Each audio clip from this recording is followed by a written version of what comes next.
बेटा, क्वेश्चन 4, अंतराल ज्ञात कीजिए जिन पर अंतराल ज्ञात कीजिए, ठीक है ना। और फलन एफ एक्स बराबर हमें दिया गया एक्स क्यूब प्लस 1/x3, ये फलन दिया गया है। और यहाँ x is not equal to zero, x is not equal to zero है, ठीक है। x is not equal to यहाँ पर क्या है, जीरो है। और यहाँ x is not equal to zero है, तो जीरो को देख लेंगे अपन आगे। चलो, x is not equal to zero है। चलो देखो एफ डैश एक्स करो पहले, तो एफ डैश एक्स करा, यहाँ इसका करा 3x² और माइनस का देखो x की पावर -3 d/dx, इसका अवकलन करेंगे मेरे भाई तो -3 x की पावर -4, ठीक है। तो -3/x की पावर 4 मिलेगा। तो यहाँ लगा दो -3/x की पावर 4, ठीक है। यहाँ क्या आ जाएगा -3/x की पावर 4, क्लियर है। एफ डैश एक्स मिल चुका है हमें, यहाँ x 3x² x की पावर 4, ठीक है। यहाँ से एलसीएम ले लो, F dash X is equal to LCM लेंगे तो 3x की पावर कितना आ जाएगा 7, x की पावर कितना आएगा बेटा 7, ये लो 7, ठीक है ना। 4 2 6, x की पावर 6 आ जाएगा, x की पावर 6 -3/x की पावर 4, ठीक है। अब यहाँ कि सर एफ डैश एक्स बराबर किसके करते हैं, जीरो के, तो इस पूरी राशि को जीरो के बराबर करेंगे, x की पावर 6 -3, ठीक है, अपॉन x की power 4 is equal to zero.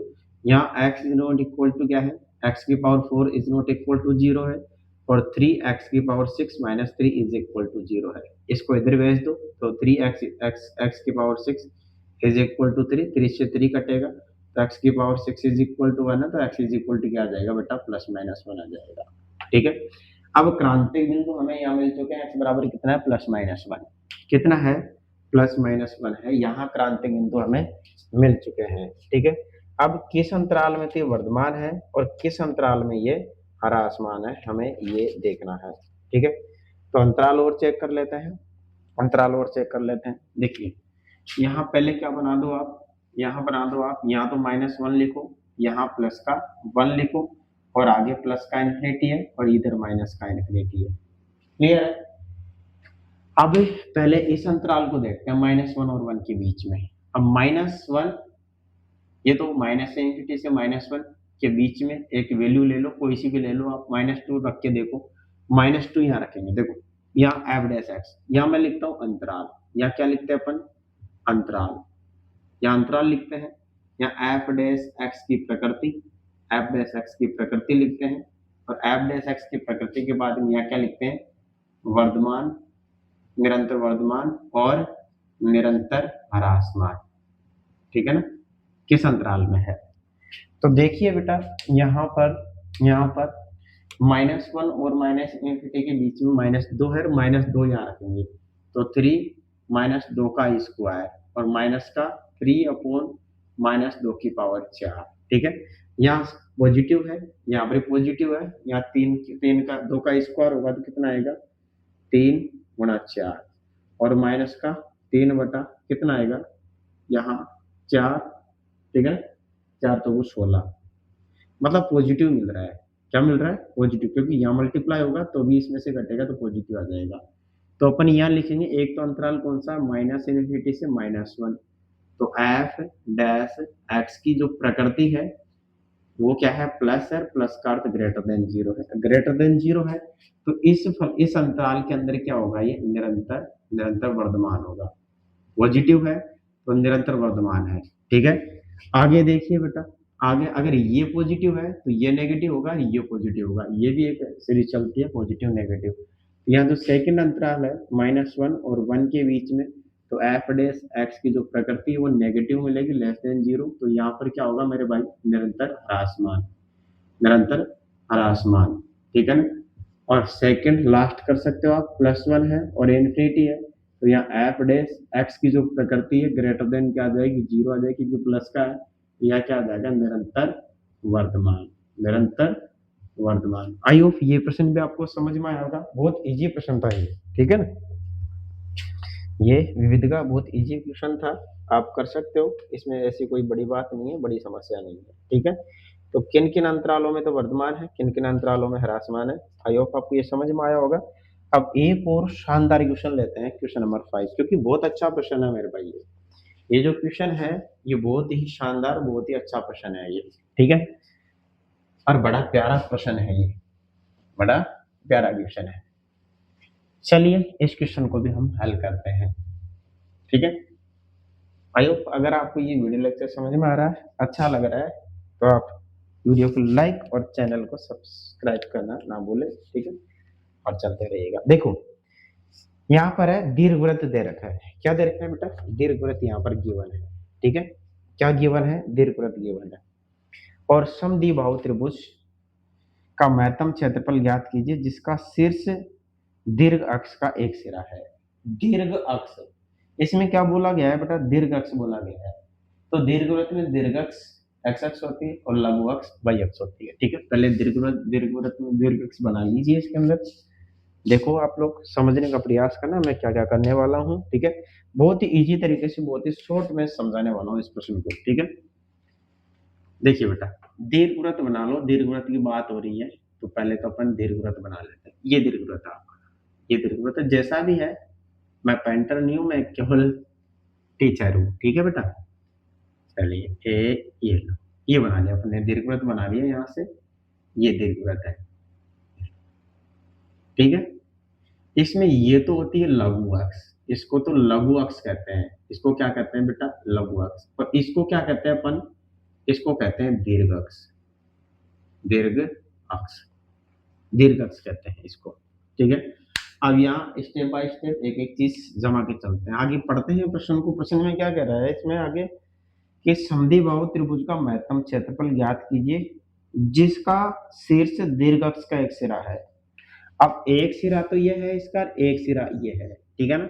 अगर इसका शीर्ष इधर मानेंगे तो त्रिभुज ऐसे बनेगा, त्रिभुज ऐसा बनेगा, और शीर्ष ऐसे मानेंगे तो एक सिरा ये बनेगा, ठीक है ना। यानी दीर्घ इसका जो त्रिभुज का जो शीर्ष है, त्रिभुज का जो एक शीर्ष है वो क्या है, इस दीर्घवृत्त का एक सिरा है। तो दीर्घवृत्त के दो सिरे हैं, या तो दीर्घवृत्त का सिरा इधर का होगा या फिर दीर्घवृत्त का सिरा इधर होगा, ठीक है ना।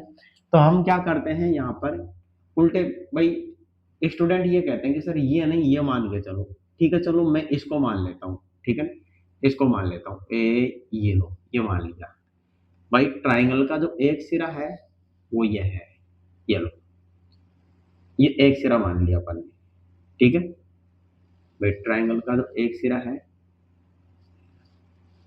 ठीक है, ये एक सिरा है। यही पूछा गया है कि दीर्घवृत्त है अंतर्गत उस समद्विबाहु त्रिभुज का महत्तम क्षेत्रफल। अब ये समद्विबाहु त्रिभुज है और इसका एक सिरा ये है, और ये समद्विबाहु त्रिभुज है, इसको मैं ए मान लेता हूँ, ये आपका बी है और ये आपका सी है। और ये अगर ए है तो ये भी क्या होगा बेटा, ए होगा। अगर ये ए है तो ये भी क्या होगा, ए होगा, ठीक है। ये लो, समद्विबाहु त्रिभुज का महत्तम क्षेत्रफल ज्ञात कीजिए जिसका, चलिए अब आगे बढ़ते हैं इस प्रश्न में और आगे हल करने की कोशिश करते हैं, ठीक है।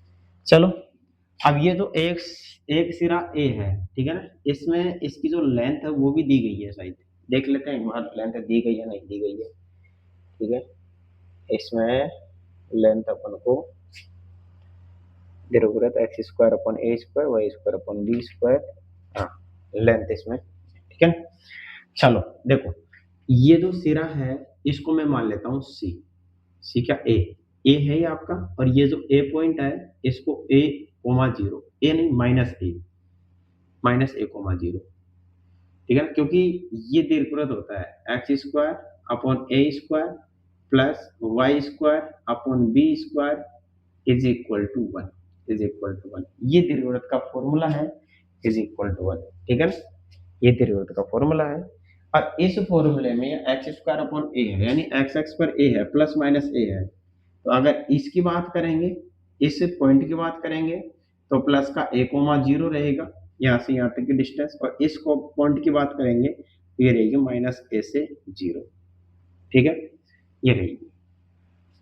अब आगे इस पॉइंट की बात करते हैं, इस वाले पॉइंट की बात करते हैं। दीर्घवृत्त तो यहाँ बी है, यहाँ रहेगा 0 कोमा माइनस बी। और इसकी बात करते हैं 11th क्लास में पढ़ चुके हैं हम लोग, ठीक है ना। ये रहेगी 0 कोमा बी, ये 0 कोमा बी। एक सिरा हमें मिल चुका है माइनस ए और 0, एक सिरा हमें यहाँ पर मिल चुका है माइनस ए कोमा 0, ठीक है।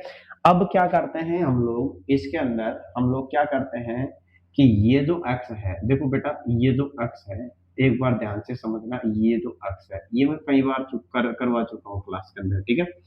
जैसे ये आपकी कोई अक्ष है, ये कोई अक्ष है, ठीक है ना। इसका ध्रुवीय रूप क्या होता है कि माना कोई बिंदु यहाँ पर है, कोई कण मूल बिंदु से कहाँ पहुंच जाता है, यहाँ पर पहुंच जाता है, ठीक है ना। और एक्स एक्स दूरी पर एक्स एक्स चला, और वाई दूरी पर कितना चला, ये एक्स चला चलेगा तो ये भी एक्स, और वाई दूरी पर कितना चला वाई, तो ये भी कितना चलेगा वाई। तो इसके जो कोऑर्डिनेट है वो एक्स कोमा वाई होता है, इसके जो कोऑर्डिनेट है वो क्या होता है, एक्स कोमा वाई। ये थीटा है, थीटा के सामने की भुजा, और इसको अपन आर मानते हैं, इसको क्या मानते हैं, आर मानते हैं। इसको क्या मानते हैं बेटा, आर। अब इसका अपन क्या निकालते हैं, ध्रुवीय रूप निकालते हैं। इसका क्या निकालते हैं बेटा, ध्रुवीय रूप निकालते हैं, ध्रुवीय रूप। अब ध्रुवीय रूप में अगर इसको कन्वर्ट करेंगे, ध्रुवीय रूप में अगर इसको कन्वर्ट करेंगे तो अपन को पहले y की वैल्यू निकालनी पड़ेगी। किसकी वैल्यू निकालनी पड़ेगी, y की और x की, ठीक है ना। तो x और y की वैल्यू निकालने के लिए मैं क्या करता हूँ, y में r का भाग दो। थीटा के सामने हमेशा क्या होता है, लंब होता है, ठीक है। तो लंब बटा कर्ण, यानी एक तो आ जाएगा लंब अपॉन कर्ण, लंब बटा कर्ण। अब लंब बटा कर्ण बराबर क्या होता है, लंब बटा कर्ण, ठीक है। लंब बटा कर्ण, देखो एल ए एल बटे के के ए, तो लंब बटा कर्ण क्या आ जाएगा, साइन थीटा। क्या आ जाएगा, साइन थीटा। तो ये आ जाएगा साइन थीटा, और sine theta is equal to क्या आएगा बेटा, वाई अपॉन आर। तो वाई की वैल्यू क्या मिलती है यार, आर साइन थीटा, ठीक है। इसी प्रकार एक्स की वैल्यू निकालते हैं तो एक्स अपॉन आर करते हैं, एक्स अपॉन आर करते हैं। और एक्स अपॉन आर क्या है, आधार बटे कर्ण, आधार बटे कर्ण। और आधार कितना है, आधार बटे कर्ण बराबर कोस थीटा होता है, तो कोस थीटा हो जाएगा। तो एक्स बराबर क्या आ जाएगा, आर कोस थीटा, ठीक है। यहाँ से अपन ने एक्स और वाई की वैल्यू फाइंड कर ली है, कई बार समझा चुका हूँ। अब यहाँ एक्स की वैल्यू कितनी मिली, आर कोस थीटा, और वाई की वैल्यू कितनी मिली, R sine theta, R sine theta, ठीक है। एक्स की वैल्यू कितनी मिली, Y cos theta, are cos theta, और वाई की वैल्यू कितनी मिली बेटा, कोस थीटा, ठीक है ना। अब इसके अंदर यहाँ पर तो बी है, यहाँ पर बी है, यहाँ पर बी है, और यहाँ पर ए है, ठीक है। तो इसके जो कोऑर्डिनेट होंगे, एक्स एक्स पर तो क्या होगा, ए कोस थीटा, और वाई एक्स पर क्या होगा, बी साइन थीटा। ये थोड़ा ध्यान में रख के चलना तुम लोग, ठीक है ना, ये थोड़ा ध्यान में रख के चलना। अब यहाँ अगर y निकाला है तो y कितना मिला हमें, आर साइन थीटा। तो इसकी जो वैल्यू रहेगी आर साइन थीटा रहेगी। इसी प्रकार ये x निकाला तो x कितने रहेगी, r cos theta, are cos theta, ठीक है ना। तो इसी प्रकार यहाँ से यहाँ तक की लेंथ, अगर यहाँ कोई कण है एक्स वाई तल के अंदर, तो यहाँ से यहाँ तक की लेंथ कितनी है, ए कोस थीटा है। यहाँ से यहाँ तक की लेंथ कितनी है बेटा, ए कोस थीटा। और यहाँ से यहाँ तक की टोटल लेंथ कितनी है, ये वाली, यहाँ से यहाँ तक की लेंथ कितनी है, b sine theta, b sine theta, ठीक है ना। तो एक ट्राइंगल मिल जाएगा आपको, ये वाला ट्राइंगल मिल जाएगा। और इस ट्राइंगल में अगर यहाँ थीटा है, यहाँ थीटा है, ये लो ये थीटा है, तो इस ट्राइंगल में, इस ऊपर वाले ट्राइंगल का अपन क्या निकाल देंगे, एरिया निकाल देंगे, ठीक है। ये लो ये लो, ठीक है। तो ये ट्राइंगल अब की बात, देखो मैं बना देता हूँ एक बार, ट्राइंगल कौन सा है आपके पास, ये ट्राइंगल है, ए, ये ट्राइंगल बन चुका है आपके पास,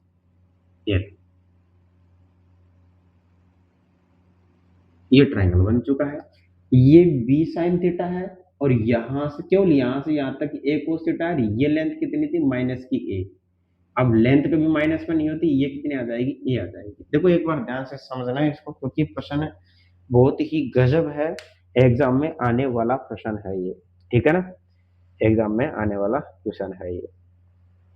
तो चलिए अब आगे बात करते हैं। हमारे पास इसकी ऊंचाई आ चुकी है, तो 1/2 क्षेत्रफल होता है, 1/2 आधार इंटू ऊंचाई, ठीक है। तो देखिए बेटा, अब क्षेत्रफल की बात करते हैं, बस इतना हो गया, बस ये प्रश्न खत्म है, ये मान लो। अगर ये चीजें समझ में आ गई तो ये प्रश्न खत्म है, ठीक है। अगर ये चीजें समझ में आ गई तो ये प्रश्न खत्म है, ठीक है।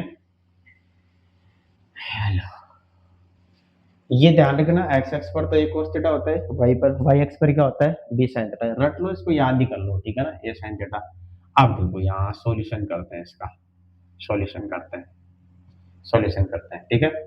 अब एक्स एक्स यहाँ से यहाँ तक की डिस्टेंस कितनी है, जैसे a से o तक, तो a o बराबर है a plus a cos theta, a o बराबर, और o b बराबर कितना है, o b बराबर है बेटा b sin theta, o b बराबर कितना, b sin थीटा, ठीक है ना। तो क्षेत्रफल एस बराबर एक बटा दो गुणा आधार गुणा ऊंचाई, ठीक है ना। तो आधार कितना, बी साइन थीटा, आधार कितना है इसका, बी साइन थीटा, ए साइन थीटा, और ऊंचाई कितनी है बेटा इसकी, ऊंचाई है ए प्लस ए कोस थीटा। ये तो अपन ने एक एंगल की एक ट्रायंगल की निकाली है। दूसरे ट्रायंगल की बात करेंगे तो एक और एक कितने होते हैं, दो। इसको किससे गुणा कर दो, दो से, तो दो से दो कैंसिल होगा। तो क्षेत्रफल एस इज इक्वल टू कितना मिलेगा, बी ए। यहाँ से ए कॉमन ले लेंगे, ठीक है ना। तो ए बी क्या आएगा बेटा, साइन थीटा और वन प्लस कोस थीटा। एक बार ध्यान से देखो इस प्रश्न को, ठीक है ना। क्या यही मिलेगा, क्या यही मिलेगा क्या, ठीक है ना। चलिए, अगर यहाँ तक आपको समझ में आ गया ना तो आगे प्रश्न बहुत इजी है, ठीक है ना। क्वेश्चन को किस तरीके से बनाया है, ठीक है, बहुत टाइम लगा, बहुत मेहनत लगी बेटा इस प्रश्न को बनाने में। अब ए बी साइन थीटा को अंदर मल्टीप्लाई कर दो, ये एस थीटा की फॉर्म में है, ठीक है। तो ए बी साइन थीटा को यहाँ मल्टीप्लाई करा और ए बी साइन थीटा को यहाँ मल्टीप्लाई करेंगे तो a B sine theta dot cos theta, ठीक है। अब अवकलन कर दो, क्रांतिक बिंदु के लिए क्या करेंगे, अवकलन s dash theta is equal to A b constant है, साइन थीटा का अवकलन कोस थीटा है, और प्लस यहाँ ए बी कॉन्स्टेंट है। अब यहाँ क्या करेंगे, यू अपॉन बी से, यू अपॉन बी से। तो मैं इसको हटा देता हूँ यहाँ से, ठीक है ना, यहाँ से हटा देता हूँ। यहाँ आप लिख सकते हो ए ओ बराबर तो ए प्लस ए कोस थीटा है, और बी ओ बराबर क्या है, बी साइन थीटा है, बी ओ बराबर क्या है, बी साइन थीटा है, ठीक है। चलिए इसका अवकलन करो, साइन थीटा को भाई कोस थीटा को रखा, साइन थीटा का अवकलन क्या होता है, कोस थीटा, ठीक है ना। और यहाँ किसको रखा, प्लस का अब की बार साइन थीटा को रखा, कोस थीटा का माइनस साइन थीटा, तो माइनस आ जाएगा, minus sine theta dot sine theta, u dot b से इसका अवकलन करा, तो s dash theta is equal to A b cos theta और प्लस ए बी, यहाँ कोस स्क्वायर थीटा माइनस का साइन स्क्वायर थीटा। चलिए त्रिकोणमिति में चलते हैं और त्रिकोणमिति के अंदर घुस जाते हैं, बैठ जाते हैं, ठीक है ना। और जैसे ही हम लोग त्रिकोणमिति के अंदर बैठेंगे, त्रिकोणमिति के अंदर घुसेंगे, ठीक है, तो कोस square theta minus sign square theta बराबर क्या होता है बेटा, क्या होता है, कोस टू थीटा, ठीक है। तो यहाँ से बनेगा एस डैश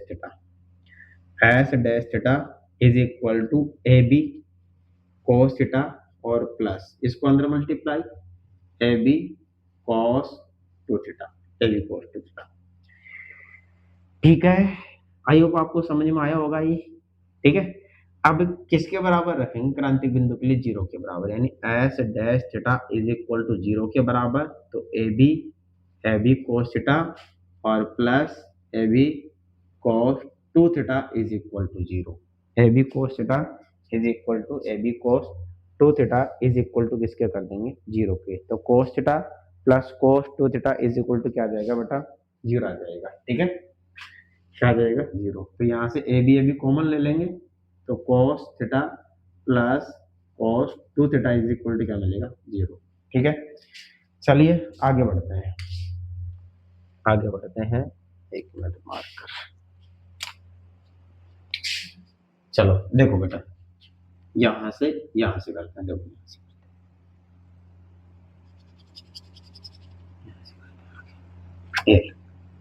चलो देखो बेटा, cos theta plus cos two theta.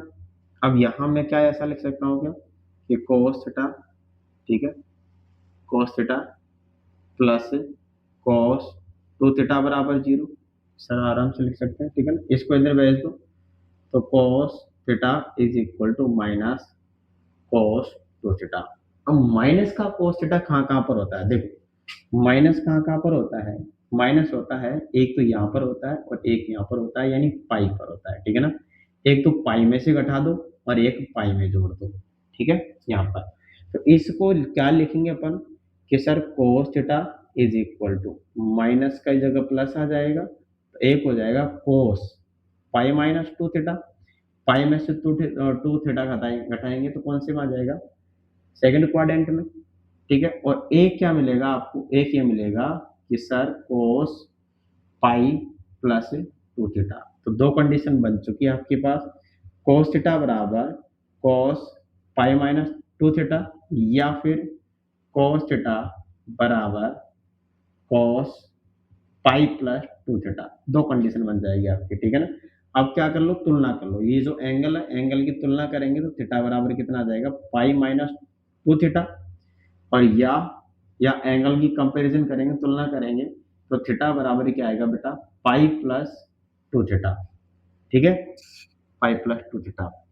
अब ये इधर आएगा तो थीटा और minus two theta three theta is equal to pi, तो थीटा बराबर पाई अपॉन थ्री, यहाँ तो मिलेगा पाई अपॉन थ्री, या फिर ये एंगल इधर आएगा तो माइनस का theta is equal to pi, तो theta is equal to minus pi. क्या ये पॉसिबल है क्या थीटा कभी नेगेटिव हो सकता है क्या, नहीं होता, या क्या हो जाएगा, ये संभव नहीं है, संभव नहीं है, ये संभव नहीं है। केवल एक क्रांतिक बिंदु मिला है, थीटा बराबर पाई अपॉन थ्री, ठीक है।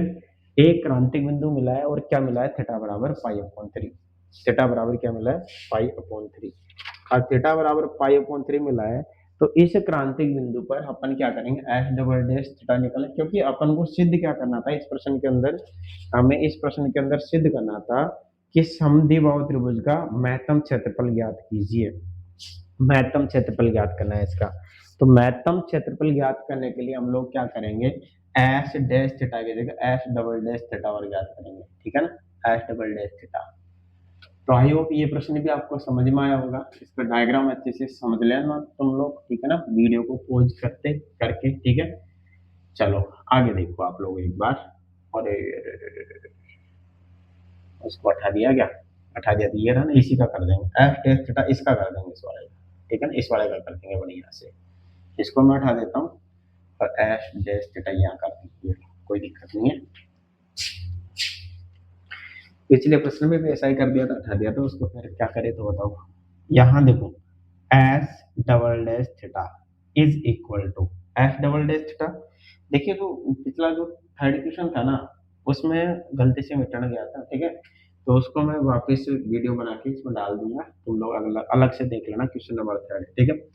चलिए ए बी कोस थीटा है, ए बी कोस थीटा है, ठीक है, इसका एफ डबल डैश थीटा करा, तो ए बी साइन थीटा, और ये भी किसका आएगा, माइनस का, यहाँ पर भी माइनस का ए बी और टू और आ जाएगा और साइन टू थीटा, क्योंकि कोस टू थीटा का minus two sine two theta होता है, ठीक है। ये ऑल ओवर क्या आएगा, S double dash theta is equal to all over minus आ जाएगा, ठीक है, और अंदर ए बी साइन थीटा और plus two A B sine two theta, ये आएगा। अब थीटा बराबर क्या है, थीटा बराबर पाई अपॉन थ्री है बेटा, थीटा बराबर पाई अपॉन थ्री यहाँ रखेंगे तो S double dash pi upon three is equal to minus का A B sine pi upon three और plus two A B sine two pi upon three. मतलब ऑल ओवर बात यह है कि इसका मान पॉजिटिव होता है, इसका मान पॉजिटिव होता है, तो इसका मान भी पॉजिटिव ग्रेटर देन जीरो, तो S double dash pi upon three sorry less than zero, क्या आएगा, लेस देन, क्योंकि माइनस का है, माइनस का है तो बेटा लेस देन जीरो हो जाएगा। अब लेस देन जीरो है तो इसका मतलब है कि अतः थीटा बराबर पाई अपॉन थ्री क्या है बेटा, उच्चिष्ट बिंदु है, क्या है, उच्चिष्ट बिंदु है, उच्चिष्ट बिंदु है। अब उच्चिष्ट बिंदु है तो उच्चिष्ट बिंदु पर उच्चिष्ट मान, अतः फलन का उच्चिष्ट मान, उच्चिष्ट मान, अब उच्चिष्ट मान पूछा जा रहा है, ठीक है ना, फलन का उच्चिष्ट मान। और फलन क्या था हमारे पास, फलन क्या था, फलन तो हमने हटा दिया है बेटा, ठीक है ना, फलन हमने हटा दिया है, ठीक है। उस फलन के अंदर क्या रखोगे, थीटा बराबर क्या रख दोगे आप लोग, थीटा बराबर ये रख देना, और फलन साइड क्या बना था अपने पास, एस बराबर जो बना था ना, एस बराबर ठीक है ना। एस बराबर जो बना था उसी के अंदर थीटा बराबर क्या रख दो, थीटा बराबर पाई अपॉन 3 रख दो, ठीक है ना। और पाई अपॉन 3 रखेंगे तो उच्चिष्ट बिंदु पर उच्चिष्ट मान वहां पर मिल जाएगा। क्लियर है, क्लियर है। क्या मैं वापस बनाऊं क्या इसको, देखो वापस बना देता हूँ। थीटा की जो वैल्यू है क्या थी, देखो थीटा की value s is equal to A B sine theta plus b s sine theta cos theta, ये थी शायद। देखो ये जो थी एस थीटा की वैल्यू, एस थीटा की वैल्यू क्या थी, ए बी साइन थीटा। एक मिनट तो देखो त्रिभुज है, ट्राइंगल वो भी उठा दिया, x square upon a square plus y square upon b square is equal to 1 है, ठीक है। तो एस बराबर आधार गुणा ऊंचाई, ये तो था। देखो एस बराबर 1/2, 1/2 आधार कितना था, बी साइन थीटा था शायद, ठीक है ना। ऊंचाई कितनी थी, ए प्लस ए, शायद ए प्लस ए कोस थीटा, ए प्लस ए कोस थीटा थी और गुणा में 2 थी, 2 से 2 काटा था अपन ने, तो s theta is equal to कितना मिला अपन को, b sine theta, b sine theta, और ए को बाहर लेंगे, ए को बाहर लेंगे तो 1 plus cos theta, 1 plus cos theta, ठीक है ना। अब इसके अंदर अपन क्या रख देंगे, इसके अंदर अपन रख देंगे पाई अपॉन 3, तो इसका अधिकतम मान मिल जाएगा sign pi upon 3, pi upon 3 dot 1 plus cos pi upon 3। अब इतना काम तो आप कर सकते हो, ठीक है ना। साइन पाई अपॉन 3 साइन 60 की वैल्यू अंडर रूट 3 बैठा दो, इतना काम तो आप कर सकते हो, आगे हल करके आंसर आ जाएगा, ठीक है।